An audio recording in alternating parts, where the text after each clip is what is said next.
नमस्ते ओम नमः शिवाय ओम नमः शिवाय ओम नमः शिवाय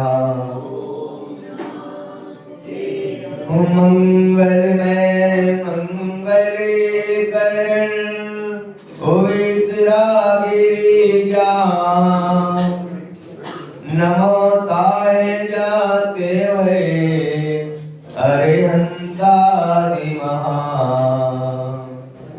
अरिहंतादि महा नमन चरण में कर रहे अनुनय से करियो कदम कदम बढ़ते चले मोक्ष महल की ओर कदम कदम बढ़ते चले। अरे अनंतानंद सिद्ध परमेश्वरी भगवान की 1008 श्री आदिनाथ भगवान की 1008 श्री पार्श्वनाथ भगवान की 1008 श्री महावीर भगवान की आचार्य गुरु श्री विराट सागर जी महाराज की आचार्य गुरु श्री विशल सागर जी महाराज की इनका करोड़ की महाराज की बोलिए परम श्री शिवलिंग स्वामी गुरु सागर जी महाराज की जय। अपात्माओ यहाँ पर भगवान की दिव्य देशना के द्वारा तुम्हें 3 दिन से बराबर तुम्हारे लिए भगवान की दिव्य देशना से तुम्हारे कल्याण के मार्ग के लिए जिन आज्ञा है आप लोगों के लिए जिन आज्ञा की गई है 3 दिन से विगत यहाँ पर भगवान की देशना तुम्हारे बीच में चल रही और भगवान की देशना मैं आपको 3 दिन से विगत बताया जा रहा है कि सदग्रस्त का कर्तव्य ही धर्म है। 3 दिन विगत से बताया जा रहा, लेकिन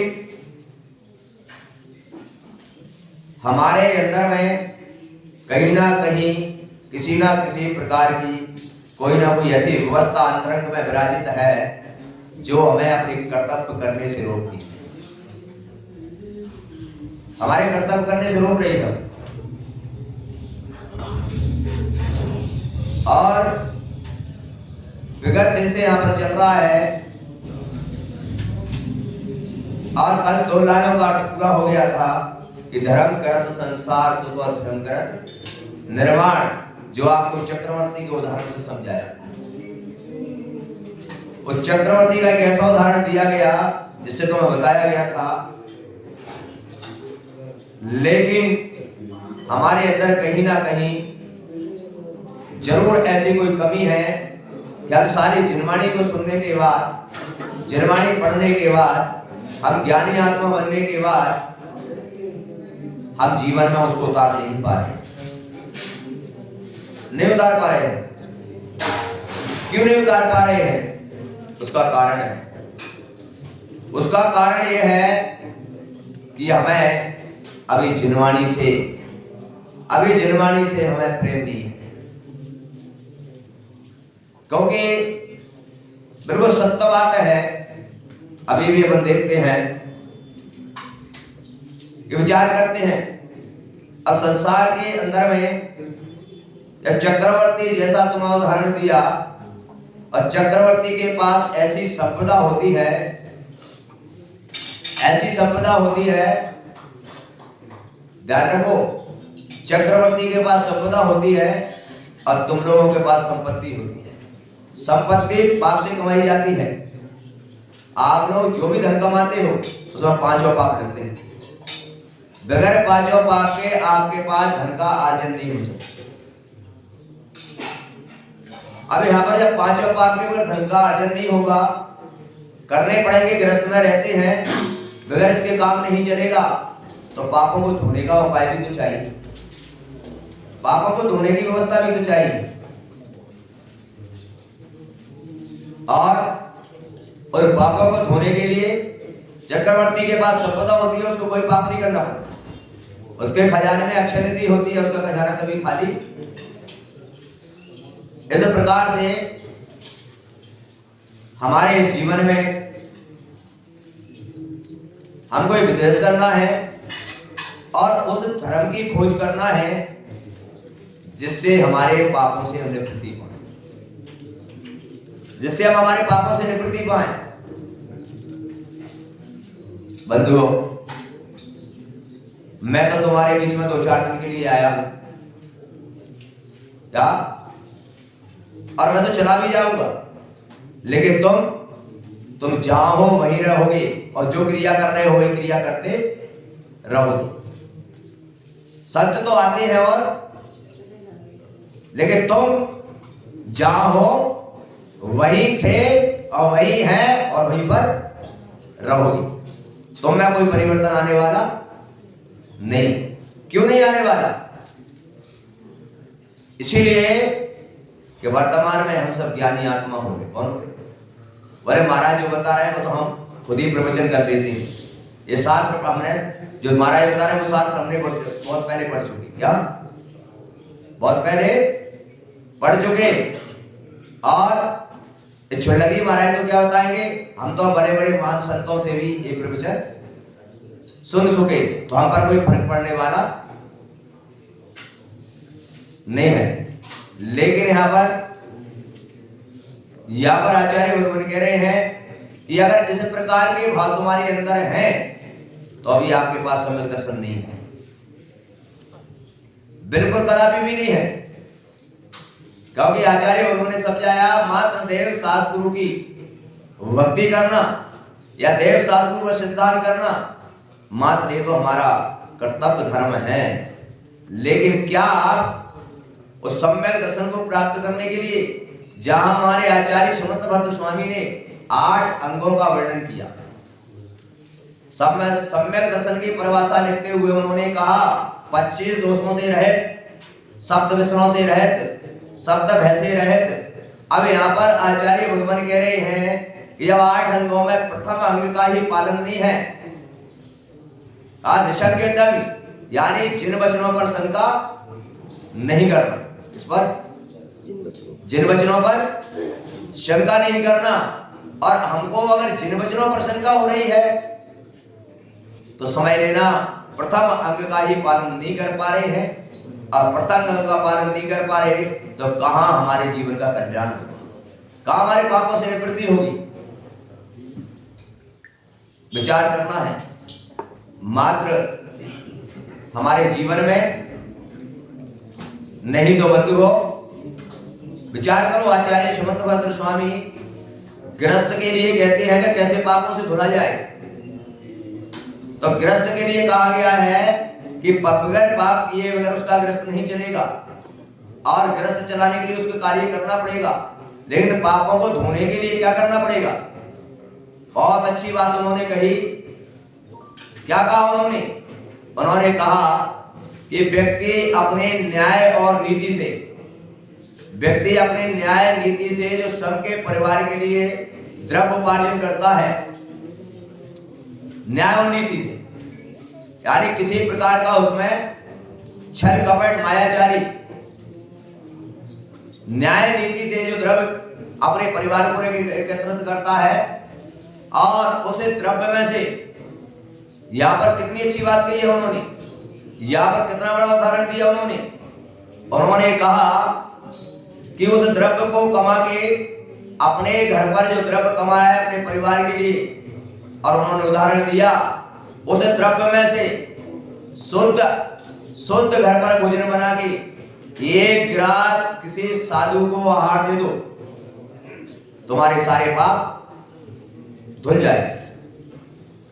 कितनी बड़ी बात कही उन्होंने यहाँ पर और कोई उदाहरण नहीं दिया। उन्होंने कहा साधु को 1 ग्रास आहार दे दो, तुम्हारे सारे पाप धुल जाए। उसने जिस प्रकार उदाहरण दिया और उदाहरण में कहा कि जिस प्रकार एक वस्त्र होता है, सफेद कलर का वस्त्र होता है और वो किसी कारण से उस पर रुधिर लग जाता है तो लाल कलर हो जाता है, और जैसे ही उस वस्त्र को पानी के साथ संयोग मिलकर उसको धो दिया जाता है, वो वस्त्र पुनः सफेद हो जाता है। उसी प्रकार आचार्य उन्होंने उदाहरण दिया कि गृहस्थ में रहने वाले व्यक्ति अपने गृहस्थ को चलाने के लिए पापों का सहारा लेता है, लेकिन स्वयं के लिए उपार्जन किया हुआ न्याय नीति का जो द्रव्य है उसमें से एक ग्रास साधु को हार दे दे, जिस प्रकार वो वस्त्र पानी से धुलकर सफेद हो जाता है, तुम्हारे पाप भी धुल जाते हैं, तुम्हारे जीवन में भी क्या उस प्रकार का कार्य हो जाता है। कितना बड़ा उदाहरण दिया। इस प्रकार का उदाहरण जब आचार्य भगवान ने महानाचार्य अपन को बता रहे हैं, ऐसा निर्देश दे रहे हैं, उसके बाद भी हमारे अंदर में कोई फर्क नहीं पड़ता, कोई फर्क नहीं पड़ता। इसीलिए बंधुओं, यहां पर दूसरा उदाहरण शास्त्रों में आता है और शास्त्रों में बताया जाता है कि किस प्रकार से इसका फल मिलता है, किस प्रकार इसका फल मिलता है। और नगर में दूसरा उदाहरण आता है, नगर के अंदर में राजा का राज्य जब हुआ करता था तो राजा की आज्ञा की चलती थी, सब चीजों पर राजा की आज्ञा चलती है, लेकिन अपने कर्तव्य करने पर किसी की भी आज्ञा, क्योंकि कर्तव्य स्वयं का कार्य है, स्वयं को करना है, यहाँ पर कोई भी कानून तुम्हें बाध्य नहीं कर सकता। शास्त्रों में उदाहरण आया कि राजा के घर पर आहार मंडप होता था, नगर के अंदर में सारे लोगों को आदेश, सब राजा की आज्ञा का पालन करते, लेकिन एक गरीब व्यक्ति उस नगर में जो अपने कर्तव्य का पालन करता, अपने ग्रह के अंदर में रोज शुद्ध भोजन बनाता था, रोज पड़गान विधि करता था और रोज दरवाजे पर खड़ा होकर पड़गान विधि करता था, चाहे साधु नगर में हो और ना हो। यही नियम है शास्त्रों का, जिन्हें आज्ञा यही है। और उस समय वो अपने घर पर राजा के पास बात पहुंचती है, राजा से कहा जाता है, किसी व्यक्ति ने जाकर कहा राजा से कि ये व्यक्ति तुम्हारी आज्ञा का पालन नहीं करता, ये कार्य करता है। राजा ने उसको बुलाया, राजा ने कहा तुम मेरी आज्ञा का पालन नहीं करते, बोले ये मेरा कर्तव्य है, आपकी सारी आज्ञा मानता हूं, नहीं मेरी आज्ञा है, अगर मेरी आज्ञा का पालन नहीं करेगा ठीक है। उस व्यक्ति के लिए नगर के कोटे से बाहर कर दिया गया, लेकिन उसने अपना कर्तव्य नहीं छोड़ा, रोज वही विधि करता था, रोज शुद्ध भोजन बनाता था और शुद्ध भोजन बना के रोज पड़गान विधि करता था, दरवाजे पर खड़ा हो। बंधुओं, अब देखें, अपने और विचार करें। राजा ने विचार किया कि चतुर्मास आ गया, किसी साधु का चतुर्मास नहीं है, अब साधु कहां से आएंगे, और सारे नगर के चौके बंद हो गए, सारे नगर में आनंद से रहने लगे। लेकिन वो जो व्यक्ति था वो रोजाना शुद्ध भोजन बना के रोज पड़गान विधि करता था, रोज पड़गान विधि करता था। अब आप विचार करना, एक दिन अपने दरवाजे पर खड़ा और पड़गान विधि कर रहा था, आकाश मार्ग से रिद्धिधारी मुनि महाराज आए, और रिद्धिधारी मुनि महाराज का पड़गान कर लिया। पड़गान करने के बाद उनको आहार दिया, जो स्वयं के लिए भोजन बनाया था, स्वयं के लिए उपार्जन किया हुआ जो द्रव्य था, उस द्रव्य में से उसने मुनि राजों को आहार दिया। कौन से द्रव्य में से दिया? जो स्वयं के लिए भोजन बनाया था, मुनिराज के लिए नहीं बनाया था। कभी रोज पड़गान करता था, जरूरी नहीं, लेकिन और जैसे मुनिराज का आहार कराया, आहार कराने के बाद मुनिराज चले जाते हैं और उसके आंगन में पंचश्चर्य हो जाती है। विचार करना। और जब देखा गया, पंचश्चर्य में देखा गया कि सुगंध वायु बहने लगी, तब राजा अपने महलों पर बैठा हुआ उस सुगंध वायु को सूंघा। उसने सोचा क्या हुआ, मंत्री को बुलाया, बोले जाओ किसी के यहाँ आहार हुए हैं। मंत्री ने कहा राजा साहब चतुर्मास कोई है नहीं, और चतुर्मास में मुनि महाराज चलते नहीं है, किसके आहार होगा। ध्यान रखो, अपनी भी ऐसी भावना होती है। नगर में कोई मुनि नहीं है, कोई त्यागी वृत्ति नहीं है, तो भी नहीं बनाते, और त्यागी वृत्ति मुनि आ जाए तो भी हम शुद्ध भोजन नहीं बनाते, आ जाए तभी नहीं बनाते। और उस समय राजा ने कहा नहीं देख कर आओ, और जब राजा ने कहा तो देख कर आए, तो वो उस व्यक्ति के घर पर रत्नों की आंगन में ढेर लगा हुआ। राजा ने कहा चलो, और राजा उसके घर पर पहुंचता है, और राजा उसके पास पहुंचता है, राजा उसके चरण पकड़ लेता है, और राजा कहता है उससे, हे श्रावक श्रेष्ठी, आज जो तूने पुण्य कमाया है, वो पुण्य मुझे दे दे, और पूरा राजपाट ले ले, तू पूरा राजपाट ले ले, पर ये पुण्य मुझे। बंधुओं, पूरे राजा की तो क्या, वो चक्रवर्ती की पूरी संपदा भी अगर एक तरफ रख दी जाए तो भी साधु के आहार दान का पुण्य नहीं मिल सकता है। ऐसा पुण्य उसने कमाया। विचार करो बंधुओं, तुम्हारी जो संपत्ति है, तुम्हारे पास जो माया है, जिसके पीछे पड़े हो, क्या ये सारी माया वो पुण्य नहीं ला सकती जो पुण्य आपको साधु को आहार दान देने से। लेकिन हमारी समझ में नहीं आएगा। क्यों नहीं आएगा? इसलिए नहीं आएगा कि सो वस्तु का योग ना मिले। क्या जब सोचता है और जब दाग पके तब हो कंठ में रोग। जब दाग पकती है वह विचार करता है, पक्षी बैठा बैठा अगर दाग पकेगी तब मैं खाऊंगा, और जैसे ही दाग पकने का समय आता है तो कंठ में रोग हो जाता है। उसी प्रकार से हे बात्माओं, हमारे जीवन में कल्याण का मार्ग आया है, हमारे जीवन में मनुष्य को मिला है और कल्याण मार्ग अपनाया है, लेकिन आने के बाद भी हमारे मन में ऐसा विचार नहीं आता, चिंतन नहीं आता है, और हमारा वो सो वस्तु का योग निकल जाता है और हम उससे वंचित रह जाते हैं। इसलिए बंधुओं, आपको इतना ही, और एक आध दिन का शायद संयोग और मिलेगा, उसके बाद मैं तो चला जाऊंगा, तुम जो करोगे वही करते रहना, कोई दिक्कत नहीं है। पर आपको ये बता दिया है कि जीवन के अंदर में सबसे ज्यादा जीवन की व्यवस्था है अगर है। कभी कभी मैं कुछ उदाहरण पढ़ता हूं तब मेरे मन में विचार आता है।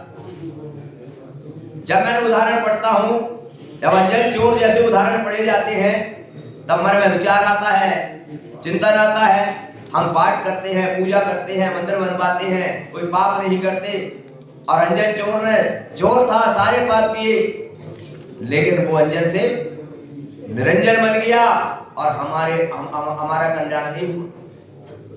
क्यों नहीं हुआ? उस समय उस देश में भी क्यों? क्योंकि अंजन चोर ने जिन वचनों पर श्रद्धान किया, और श्रद्धान किया तो उसका बेड़ा पार हो गया। और हम लोग जिनको तो पूज रहे हैं, जिनकी पूजा तो कर रहे हैं, पर जिन वचनों पर श्रद्धान नहीं कर रहे हैं। इसलिए है बंधुओं, हम संसार में ही परिवर्तन कर रहे हैं। विचार करो, हम जिनकी पूजा कर रहे हैं, पर जिन वचनों पर जिन आज्ञा है हमारे लिए, उसका पालन हम, जिन आज्ञा हमारे लिए ही है, मैंने कल बताया, चाहे श्रावक हो चाहे साधु हो, जिन आज्ञा है कि अपने अपने कर्तव्यों का पालन करो, ये जिन आज्ञा है। और जिन आज्ञा का हम पालन नहीं कर रहे हैं तो समझ लेना कि हम जिनेंद्र भगवान की पूजा कर रहे हैं, पाठ कर रहे हैं, गुरुओं की सेवा कर रहे हैं, और आज्ञा नहीं कर रहे, तो यहाँ पर सिद्ध हो जाता है कि जिन भगवान की आज्ञा का पालन न करने से हमारा सम्यक दर्शन विशुद्ध नहीं होता है। इसीलिए यह दो लाइनों का अर्थ बताया था कि धर्म करत संसार सुख धर्म करत निर्माण। चक्रवर्ती का उदाहरण दिया, तीसरे की दो लाइनें आती हैं, धर्म पंथ साधे बिना नर त्रेंच समान। यानी जो अपने कर्तव्य का पालन नहीं करता है, जो अपने कर्तव्य का पालन नहीं करता है, वहां पर लाइन में लिख दिया कि वो नर वो मनुष्य त्रेंच के समान है। क्यों कहा ऐसा? ऐसा इसलिए कहा कि जो तुम खाने की बात करते हो, कमाने की बात करते हो, भोगों की बात करते हो, बच्चों को जन्म देने की बात करते हो, एक घर बनाने की बात करते हो, तो वो तो त्रेंच गति के जीव भी कर लेती है। त्रेंच गति के जीव भी पुरुषार्थ करते हैं, वो भी अपना पेट भरते हैं, क्या वो भी अपने बच्चों को जन्म देते हैं, वो भी अपने बच्चों का पालन करते हैं। एक चिड़िया भी एक घोंसला बना लिया करती है। विचार करना, चिंतन करना, वो पक्षी भी सुबह सुबह जब जाते हैं उड़कर, तब भी वो गान गीत गाते हैं, वो भी स्मरण कर लेते हैं। लेकिन बंधुओं, त्रेंच गति का जीव बस दो ही काम नहीं कर सकता कि ना तो वो भगवान का अभिषेक पूजा कर सकता है, ना वो गुरुओं को दान दे सकता है। इसीलिए यहाँ पर कहा क्या, जो कर्तव्य नहीं करता वो मनुष्य के लिए किसकी उपमा दे दी? त्रेंच की उपमा दे दी। क्योंकि ये सारे काम जो तुम कर रहे हो तो त्रेंच गति के जीव भी करते हैं, कोई बड़ी बात नहीं है। और जो अपना कर्तव्य करता है उसी को मनुष्य का कहा गया है। तो आप लोगों के लिए इतना ही आज बताया जा रहा है और इतना ही कहा जा रहा है कि अपने जीवन में अपने कर्तव्य का पालन करना, और कर्तव्य का पालन करोगे तभी कल्याण होगा, तभी कल्याण होगा। जब तक हम जिन वचनों का पालन नहीं करेंगे, तब तक हम जीवन के अंदर में ये लौकिक पुण्य कमाएंगे, और इस पुण्य से हम संसार में परिभ्रमण करेंगे। परमार्थ का पुण्य जिस दिन कमाने लगोगे, उस दिन तुम्हारा कल्याण का मार्ग प्रशस्त होगा। ये लौकिक पुण्य से हम राजा बन सकते हैं, उद्योगपति बन सकते हैं, क्या पैसे वाले बन सकते हैं, लेकिन परमार्थ का पुण्य जब तक नहीं कमाओगे, तब तक मोक्ष की प्राप्ति नहीं हो सकती। तो आप इस लौकिक पुण्य के लिए कमाकर, इस लौकिक पुण्य को कमाकर हमारे नाम कर्म की स्थिति में, क्या ये कर्म है और कर्म भी पुद्गल है, और जब पुद्गल है तो हमारे समझ लेना है यहाँ पर यश कीर्ति का उदय, पुण्य का उदय भी पुद्गल है। और इस पुद्गल की पर्याय में तुम आनंद बना रहे हो, इस पुद्गल की पर्याय को अपना मान रहे हो, इस पुद्गल की पर्याय करने के बाद आप कल्याण का मार्ग चल रहे हो, क्योंकि ये भी कर्म है और कर्म भी पुद्गल है, और पुद्गल से कभी कल्याण। ध्यान रखो इस बात का, जिसमें तुम आनंद मना रहे हो। आचार्य भगवान कहते हैं क्या, ये बाहरी जो भी तुम्हें दिखाई दे रहा है, ये तो नाम कर्म में एक प्रकृति होती है, जिससे पुण्य के योग से आपका दुनिया में यश हो सकता है, धन हो सकता है, सब कुछ हो सकता है, लेकिन वो भी कर्म है। उस कर्म को काटे बगैर भी कल्याण नहीं हो सकता। और आज अपन किसके पीछे पड़े? उस चीज के पीछे पड़े हो। इसलिए बंधुओं, अपने जीवन में इस प्रकार का अपन भाव रखें, और इस प्रकार का भाव रखकर अपने कल्याण का मार्ग प्रशस्त करने का भाव रखेंगे, निश्चित ही हमारा कल्याण होगा। और